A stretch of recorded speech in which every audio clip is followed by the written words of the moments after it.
ओम नमः शिवाय। माता पार्वती बोले शंकर की जय। साल 2025 में हरतालिका तीज कब है, जानिए विस्तार से।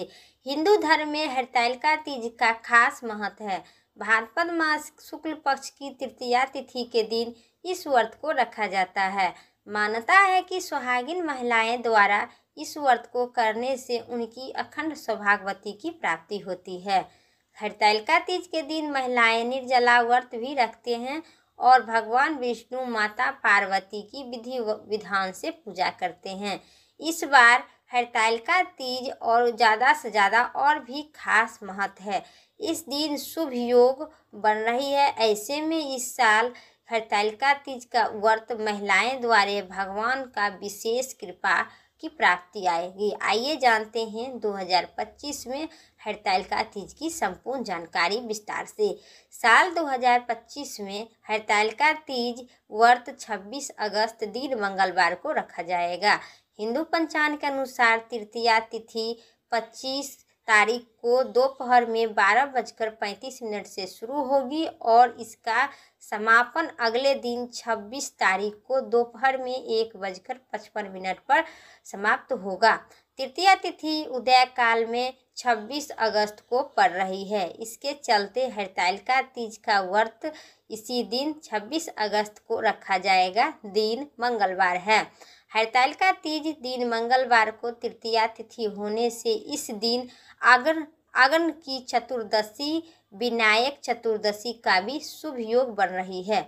वही इस दिन चंद्रमा कन्या राशि में मंगल के साथ धन योग का भी संयोग बन रहे हैं। साथ ही इसी दिन हस्तना नक्षत्र का संयोग भी बन रहे हैं। ऐसे में इस व्रत को रखने से विवाहित महिलाएं के लिए यह भी विशेष खास महत्व है। इस दिन भगवान शिव और माता पार्वती के साथ गणेश जी का भी पूजा करना विशेष फलदायक होती है। सभी पूजा से पहले भगवान गणेश जी की पूजा किया जाता है, लेकिन हरतालिका तीज में माता पार्वती और शंकर के साथ भगवान गणेश की पूजा किया जाता है। हरतालिका तीज अखंड सौभाग्यवती के लिए माताएं अपनी लंबी सुहाग के लिए और लंबी पति की उम्र के लिए इस रखते हैं। इस व्रत को रखने वाली माता इस दिन सुबह जल्दी उठकर स्नान इत्यादि कर लेना चाहिए। इसके बाद साफ सुथरा वस्त्र धारण करें। अब भगवान शिव और माता पार्वती साथ ही गणेश जी का प्रतिमा बनाकर स्थापित करें। एक चौकी पर पीला वस्त्र या लाल वस्त्र बिछाकर स्थापित करें। पहले भगवान विष्णु के तिलक लगाएं और दुर्वा अर्पित करें।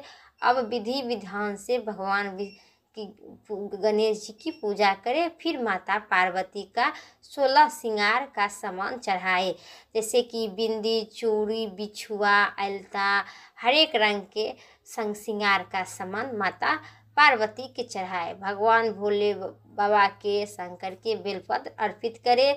इस व्रत को और ऋतु फल भी अर्पित करें। ऋतु फल भी चढ़ाए, सेब, संतरा जितना हो सके वो सब चढ़ाए। इसके बाद इस व्रत का पाठ आवश्यक करें। आखिर में भगवान गणेश जी की आरती करें। फिर भगवान शिव जी और माता पार्वती की कथा आवश्यक सुने, साथ ही आरती करें। इस व्रत को कथा संपूर्ण व्रत विधि के साथ करने से, साथ ही व्रत की कथा सुनने से, आरती करने से आपको सभी व्रत विधि विधान करने की संपूर्ण फल की प्राप्ति होती है।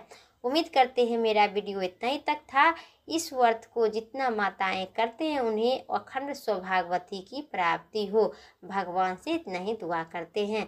मेरा जानकारी इतना ही तक था। वीडियो अच्छी लगे तो लाइक करें, चैनल पर नहीं सब्सक्राइब करके कमेंट में माता पार्वती और भोले शंकर की जय जरूर लिखें। और इसी चैनल पर आपको हरतालिका तीज की कथा सुनने को मिलेगी। अभी तक सब्सक्राइब नहीं किए हैं तो जल्द से जल्द सब्सक्राइब कर लें।